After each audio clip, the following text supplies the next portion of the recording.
সঁচাকৈ আমি আসাম প্ৰদেশ কংগ্ৰেছ কমিটিৰ হৈ পেলাই যি আদিবাসী অসমৰ আদিবাসীসকলৰ লগত যে ভাৰত চৰকাৰে বা আসাম চৰকাৰে এটা পদক্ষেপ লৈছে শান্তিৰ পদক্ষেপ সেইটো খুব উল্লেখযোগ্য যে আমি চৰকাৰক ধন্যবাদ দিব লাগিব। আদিবাসীসকলে আমাৰ অকল গোটেই ভাৰতৰ মাজতে অসমতো এটা মানে পিছ পৰি থকা কমিউনিটি এই গতিকে আদিবাসীৰ লগত ছ'চিঅ' ইকনমিক ডেভেলপমেণ্টৰ কাৰণে যি ডেভেলপমেণ্টৰ যি এটা শান্তি চুক্তি হৈছে ভাৰত চৰকাৰ অসম চৰকাৰৰ লগত যোৱা কালি আবেলিত এইটো খুব আমি শুনি ভাল লাগিছে।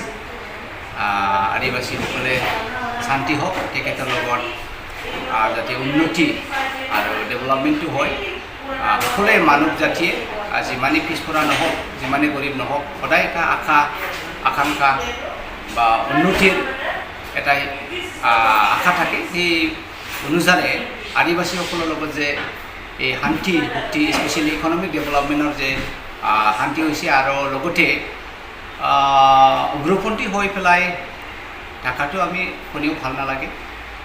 মানুহ মাৰা কিবা এটা ভাৰতৰ সম্পত্তিক নষ্ট কৰা ভাইৰ মাজত কাজিয়া কৰা কমিউনেল ফেকশ্যন এই উগ্ৰপন্থীৰ পৰাই আহে। সেই গতিকে উগ্ৰপন্থীয়ে আজি চিজ ফায়াৰত আহি যে এই চুক্তিৰ শান্তি চুক্তিৰ পদক্ষেপ লোৱাটো খুব ভাল লাগিছে। না এটা দুৰ্ভাগ্য কথা বিজেপিৰ শান্তিৰ বাতাবৰণৰ কথাটাই বেলেগ হয়।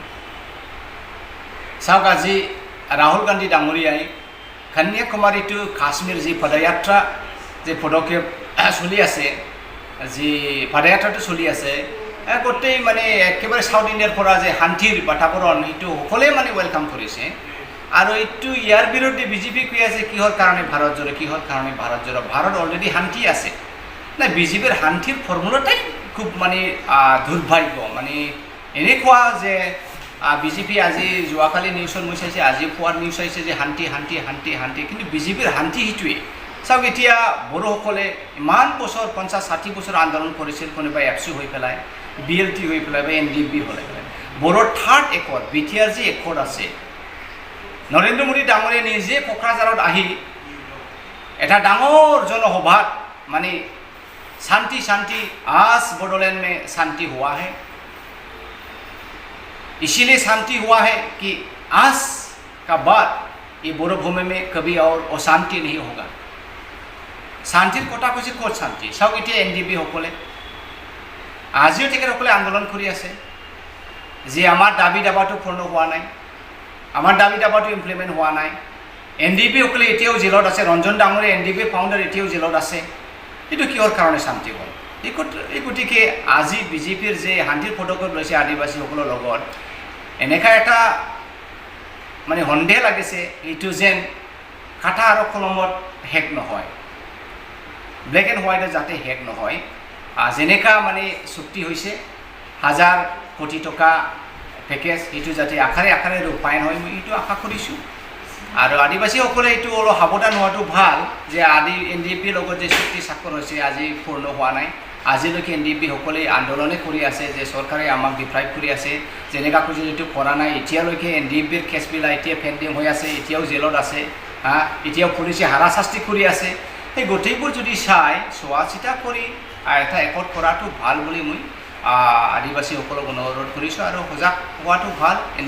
BJP মানে মিছলীয়া চৰকাৰ, তেখেত কিবা এটা ক'ব কিবা এটা কাম কৰিব। এই গতিকে আমি সঁচাকৈ বিজেপিৰ প্ৰতি অলপ সন্দেহ আছে, হিমন্ত বিশ্ব শৰ্মা ডাঙৰীয়াৰ ওপৰত সন্দেহ আছে। যেনে বড়োসকলে এতিয়াও আমি সকলোৱে ভাবিছিল যে BTR থাৰ্ড একৰ্ডৰ পাছত বড়োলেণ্ডত আৰু কোনো আন্দোলন নহ'ব বুলি, কিন্তু সেইটো হোৱা নাই। আজি এটা BTR থাৰ্ড একৰ্ড হোৱাৰ পাছতো আজি চাওক এটা নতুন আন্দোলনকাৰী জন্ম হ'ল আৰু সেই আন্দোলনকাৰী দিল্লীত গৈ আন্দোলনো কৰিব লগা হ'ল। সেইটো যদি আমি এইটো যদি আমি ৰেফাৰেঞ্চত আনে আদিবাসীৰ লগত কিমান দূৰ যে শান্তি চুক্তিটো লাষ্টিং হ'ব আৰু কিমান দূৰ যে আখাৰে আখাৰে ৰূপায়ণ হ'ব এইটো আমি মানে বিজেপি চৰকাৰৰ প্ৰতি খুব সন্দেহ। দুৰ্ভাগ্য কথা এটা এইটো হয় যিটো BTR একৰ্ডত মেমৰেণ্ডাম অফ আণ্ডাৰষ্টেণ্ডিঙত দফাত আছে সেইবিলাক ইমপ্লিমেণ্ট হোৱা নাই, আৰু যিবিলাক দফাত নাই সেইবিলাক হিমন্ত বিশ্ব শৰ্মা ডাঙৰীয়া কামটো কাৰ্যকৰী কৰি আছে এই গতিকে আমি বিজেপিৰ প্ৰতি অসন্তুষ্টটো এইটোৱে যে বড়োসকল ইমান বছৰ আন্দোলন কৰাৰ পাছতো যে আজিৰ যে একৰ্ডত যে দফাবিলাক ইমপ্লিমেণ্ট হ'ব লাগিছিল আইন মতে এটা আইন হ'ব লাগিছিল সেইটো হোৱা নাই সেইটোৱেই কাৰণ চাগে বিজেপি আজি যদি বড়োসকলৰ লগত একটা চুক্তি স্বাক্ষৰ হৈছিল সেইটো আকাৰে আকাৰে ৰূপায়ণ হোৱা নাই স্যার এটা কথা এইটো কি অহা যে লোকসভা ইলেকশ্যন এতিয়া যে আদিবাসীৰ লগত অসমৰ চুক্তি কৰিলে এইটো মানে অহা লোকসভাৰ ইলেকশ্যনৰ কিবা একটা ক্যালকুলেশন লয় তেখেতে সেই চুক্তিটো কৰিছে বুলি আপুনি ভাবে নেকি সেইটো একেবাৰে 100% সত্য কথা যে বিজেপিয়ে 24ৰ লোকসভা ইলেকশ্যনটো মানে বিঠা কৰি আদিবাসীসকলক হাতত ল'বলৈ চেষ্টা কৰিছে এইটো এটা ৰকমৰ ললিপপ